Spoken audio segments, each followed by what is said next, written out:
Krishna dear devotees, day 1 of our new series. आज हम लोग स्टार्ट कर रहे हैं नन्हे भक्त की बड़ी सीख नवदा भक्ति। तो आज हमारी नवदा भक्ति का पहला दिन है और आज हम लोग बात करने वाले नवदा भक्ति में से फर्स्ट जो हमारा प्रोसेस है भक्ति का, श्रवणम यानी कि सुनना। इसमें हम जानेंगे हमें क्या सुनना है, किसके बारे में सुनना है, किससे सुनना है, और श्रवणम यानी कि सुनने के, हियरिंग के आचार्य कौन है, ये भी हम लोग देखेंगे। तो प्लीज़ वीडियो का एंड तक देखना।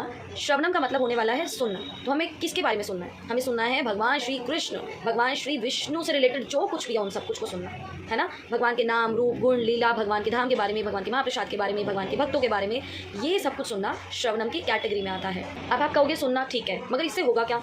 जब हम ये सब भगवान के बारे में सुनते हैं तो इससे हमारा हृदय शुद्ध हो जाता है, प्योरीफाई होता है हमारा हार्ट। और जो श्रवणम है वही भक्ति का सबसे पहला इसेंशियल एलिमेंट है। इसके बिना भक्ति कभी स्टार्ट हो ही नहीं सकती, क्योंकि जब तक हम किसी के बारे में सुनेंगे नहीं उसे प्रेम कैसे होगा, उसके बारे में आगे जाने की इच्छा ही नहीं होगी। तो सबसे पहले अगर आपको अपनी भक्ति को बहुत रॉकेट की तरह आगे भगाना है तो प्लीज़ आज से ही श्रवणम शुरू कर दीजिए। तो ये है सुनना।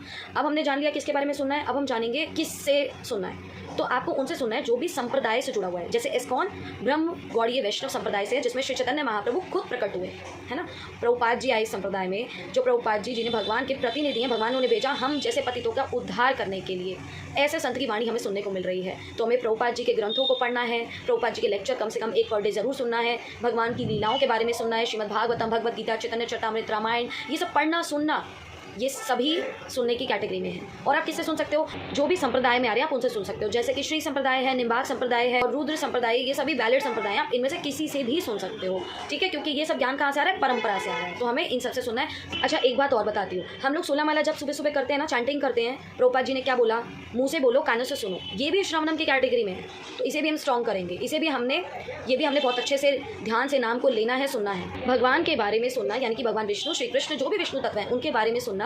देखिए, ये भगवान तो सतोगुण में भी नहीं आते, भगवान तो शुद्ध सत्व में आते हैं, ठीक है। तो वो शुद्ध सत्व है। अगर हम उनके बारे में सुनेंगे तो अंदर से हमारे हृदय शुद्ध हो जाएगा। इसके अलावा हम जो भी चीज़ें सुनते हैं ना, जो भी चीज़ें हमारे पूरे दिन दिमाग में आता है, हम सुनते रहते हैं लोगों से, ये सभी रजोगुण और तमोगुण में आता है। तो हमें इनसे बचना है, हमें ये नहीं सुनना। हम सभी एक माया जाल में फंस चुके हैं।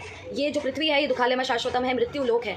इसे निकलने की सिर्फ एक ही रस्सी है जिससे बाहर खींच के हम निकल सकते हैं, और वो है श्रवणम। क्योंकि श्रवणम के बिना मैंने आपको बताया भक्ति स्टार्ट ही नहीं होगी, और भक्ति स्टार्ट नहीं होगी तो हम यहाँ से कभी नहीं निकल सकते। जन्म मृत्यु बस यही लगा रहेगा। तो हमें इसे निकलना और अच्छे से अच्छे श्रवण पे पूरा के पूरा अपना फोकस करना है। श्रील रूप गोस्वामी तो ये कहते हैं कि भगवान आपने मेरे को 2 कान क्यों दिए हैं? 2 करोड़ कान देते ताकि मैं आपकी बारे में ज़्यादा से ज़्यादा सुन सकता। 1 टंग, 1 जीभ क्यों दी मेरे को? 1 करोड़ देनी चाहिए ताकि मैं ज़्यादा से ज़्यादा आपके बारे में बोल सकता, मैं आपका नाम उच्चारण कर सकता। चलिए अब जानते हैं श्रवणम के आचार्य कौन है। श्रवणम के आचार्य हैं परीक्षित महाराज, जिन्होंने 7 दिन 7 रात बिना 1 सेकंड को भी गवाए पूरे टाइम श्रवण किया। और कहाँ गए? सीधा वैकुंठ धाम को। तो सिर्फ और सिर्फ श्रवणम से हम लोग वैकुंठ धाम जा सकते हैं। तो ये था हमारा फर्स्ट डे। कैसा लगा आप लोगों को जरूर बताइएगा। हरे कृष्णा। श्रील प्रभुपाद की जय, भक्त शिरोमणि प्रहलाद महाराज की जय।